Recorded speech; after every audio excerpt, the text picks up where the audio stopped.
Hi friends, ఎలా ఉన్నారు? బాగున్నారా? మేము కూడా బాగున్నామండి. మీలో చాలామందికి అర్థమై ఉంటుందండి మేము ఎక్కడికి వెళ్ళామనింది. అదేనండి, మన నెల్లూరులో అరేంజ్ చేసిన అయోధ్య రామ మందిరంకి అయితే వెళ్ళామండి. ఎంట్రీ ఫీజు అయితే 100 రూపీస్ అయితే తీసుకున్నారండి.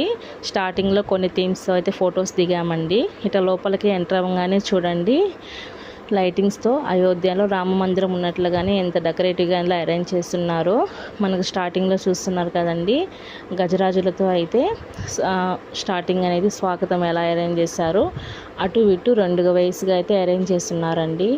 లోపలికి వెళ్ళిన తర్వాత లోపల ఎలా ఉన్నది, మన బాలరాముడు ఎలా ఉన్నాడనేది ఈ వీడియో స్కిప్ చేయకుండా చివరి వరకు అయితే చూడండి. ఇంకొకటండి, మనం చాలా దూరం కాబట్టి అయోధ్యకి వెళ్ళి చూడలేము అనుకునే వాళ్ళైతే ఇక్కడ వెళ్ళి చూడొచ్చండి. మేమైతే సండే రోజు వెళ్ళాము. ఫుల్ క్రౌడ్గా ఉందండి, ఎందుకంటే హాలిడే వర్కింగ్ టైం లేదు కాబట్టి చాలామంది అయితే ఫ్యామిలీస్తో అయితే చాలామంది వచ్చారండి. మేమైతే వెళ్ళేసరికి దాదాపు 7 అయితే అయిపోయింది. లోపల ఎలా ఉంది అనేది మీకు చూపిస్తాను, రండి వీడియోలో చూసేద్దాము. వీడియో చివరి వరకు స్కిప్ చేయకుండా చూడండి.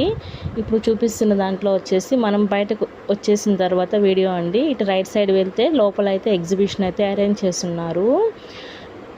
మా బాబు కానీ నేను కానీ చాలా హ్యాపీగా ఫీల్ అయ్యామండి. మీకు వీలైతే వెళ్ళి చూసిరండి. లోపలికి వెళ్ళిన తర్వాత చూడండి పైన అనేది ఎలా అరేంజ్ చేస్తున్నారో. గుడి లోపల పైన చూడండి, అసలు ఎలా అంటే అసలు అది ఎలా అనేది మనకు కూడా తెలియదండి. కాకపోతే చూస్తే ఎంత క్యూట్గా ఎంత బాగా అనిపించిందో. ఇంకా రామయ్యని చూడాలండి, ఎంత అందంగా ఉన్నారో. ఈ వీడియో మీకు నచ్చినట్లయితే ఒక లైక్ ఇవ్వండి, సబ్స్క్రైబ్ చేయండి. మరిన్ని వీడియోస్ కోసం మా ఛానల్ని ఫాలో అవ్వండి.